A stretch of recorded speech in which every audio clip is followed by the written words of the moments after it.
ABC 10 News at 11 starts now. It looked like a movie scene from the worst horror movie you've seen. A witness describes the scene after a plane on its way to El Cajon crashed and caught fire, killing 2 people. Good evening. I'm Kimberly Hunt. And I'm Steve Atkinson. That small plane took off from Las Vegas this morning and was headed for Gillespie Field. Our ABC 10 News reporter Mimi Alcala has the first-hand account of the tragedy. It was awful. Bruce Langston was in his construction trailer at a site where he's building a home on Raven Avenue in southwest Las Vegas Thursday morning when he heard what he says sounded like a low-flying helicopter. And moments later, Then I heard a thud crash and a gigantic ball of flame, fuel splashed over my construction trailer. this is video of the aftermath from our sister station in Las Vegas. According to the FAA, the twin-engine 1974 Cessna 310 had 2 people on board when it went down after only flying for about 9 minutes. The Clark County Fire Department, along with Las Vegas Metro Police, quickly responded, but unfortunately the 2 people inside were killed. The plane's destination was supposed to be Gillespie Field. Ran around and saw that it was just totally engulfed in flames. It was a giant fireball. There was nothing I could do personally to assist anyone there. Part of Langston's trailer was burned, and he says he was overcome by fumes at one point, but was able to get out uninjured and dial 911. Emergency crews were already on the way. The identities of the 2 victims have not yet been released. Both the FAA and the NTSB are investigating, and the NTSB is in charge of this investigation and will determine the probable cause of the crash. Mimi Alcala, ABC 10 News. We did compare the plane's tail number to the plane on the flight tracker, and it appears that it was registered to someone out of La Jolla, but we still don't know if that owner was on board. New at 11 o'clock, rescuers had a busy night at Sunset Cliffs tonight. San Diego police, fire, and lifeguards were all at the cliffs tonight on 2 different rescues. In video the police department posted to Twitter, you can see 2 people being hoisted to safety. No word yet on why the 2 needed to be rescued. No separate reports of injuries were given. And a man was hit by a teenager trying to park her minivan. The minivan pushed him through the front window of a 7-Eleven. And this was just before 6 o'clock tonight at College Avenue and Steamview Drive in Rolando. Police say the 16-year-old driver was parking when she accidentally hit the gas instead of the brake. The man was sitting in a chair collecting signatures when he was hit.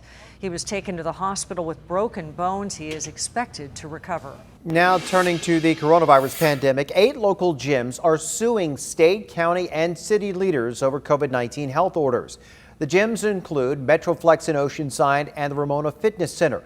Those 2 gyms and 6 others argued the state had at-home orders forced them to spend thousands of dollars restructuring their businesses to make them safer during the pandemic. They say the extended closures violated their constitutional rights and cost them extensive losses in revenue. Governor Newsom, all 5 San Diego County supervisors, and the mayor of each city where the local gyms are located are named in that suit. And here are the latest local coronavirus numbers. The county reported 358 new cases today. That brings our total to just under 56,000. There were also 4 new deaths, bringing that total to 885. An alarming new number of COVID-19 cases has doctors warning of a possible lockdown. A study from Johns Hopkins University shows an American tests positive for COVID-19 every 1.2 seconds. The U.S. set a single-day record for more than 88,000 new cases just in the past 24 hours. Dr. Anthony Fauci said at this rate, we could see 500,000 deaths by February. It is feasible, if not likely, that we'll see those kind of disturbing numbers if we don't turn this around and do something about it. Lockdowns are now in place in France, Italy, and Germany as cases surge throughout Europe, straining the medical system in areas such as Belgium. Nearly 81 million Americans have voted early, either in person or by mail, according to the U.S. Elections Project. That's close to 60% of the total 2016 turnout we had, and we still have 5 days left before Election Day. ABC's Alex Perche reports on the dueling rallies both candidates held today in Florida. President Trump and former Vice President Joe Biden today focused on Florida. Ladies and gentlemen, The heart and soul of this country is at stake. Right here in Florida. It's up to you. Biden leads the president in most national polls, but the 538 poll average has them separated by just 2 points in the Sunshine State. Both candidates courting voters today in this critical battleground. New GDP numbers giving the president something to brag about. They say, talk about your economic success.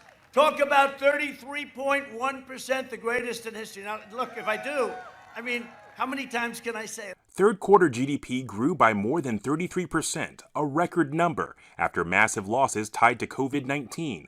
But economists caution without new COVID-19 economic stimulus and aggressive efforts to reduce the spread of the virus, that growth could shrink. And the country is still dealing with a pandemic. More than 88,000 new COVID cases in one day, also a record number, as Americans filed 751,000 unemployment claims just last week. Both parts of Joe Biden's closing argument.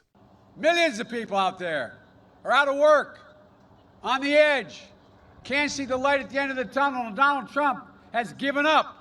The senior vote, a critical voting bloc in the country, but especially Florida. Census records show over 70% of seniors voted in the last election, more than any other age group. And the Villages in Florida is home to the largest retirement community in the country. It's a group the president has had support from in the past. Another crucial demographic, the Latino vote. Polls vary by double digits, with the new Marist NBC poll showing Trump up by 6 points among Florida Latino voters, while the latest Monmouth poll has Biden leading by 26 points among the same group in the Sunshine State. And while Florida will be critical, many once reliably red states are now too close to call. Texas, Arizona, even Georgia. More than 81 million Americans have already voted early, either in person or by mail, according to the U.S. Elections Project, just 5 days before Election Day. Alex Perche, ABC News, Washington. Nearly half of registered voters in San Diego have cast a ballot in next week's election. Today, the registrar said more than 937,000 ballots have been received. And if you still want to turn in your ballot early, you can drop it off at any drop box. If you want to vote in person early, you can do so at the registrar or starting Saturday at your assigned polling place. And with just days until the election, San Diego police are preparing for the possibility of huge demonstrations. Right now, the department says it doesn't have any credible information about civil unrest or protests linked to the election, but they have been talking to other cities about the potential for some. The department won't comment on staffing levels, but does say that officers will be ready to handle the calls. As humans, when you don't know your future, when there's uncertainty in the future, I think it brings out a little bit of anxiety. And so we are, I think, aware of that and the emotions. San Diego Police is asking for any groups planning demonstrations to reach out to the department ahead of time so that officers can ensure their safety as well as the general public's. ABC 10 News is your source on election night. We will have live wall-to-wall coverage on your favorite streaming device, including Roku, Fire TV, Apple TV, and your smartphone. To watch, just download the ABC 10 News app or go to 10news.com for the very latest on all the races that matter to you. New at 11 o'clock, Rady Children's Hospital has reported a data breach from a third-party software vendor. Blackbaud provides the hospital with fundraising and donor management software.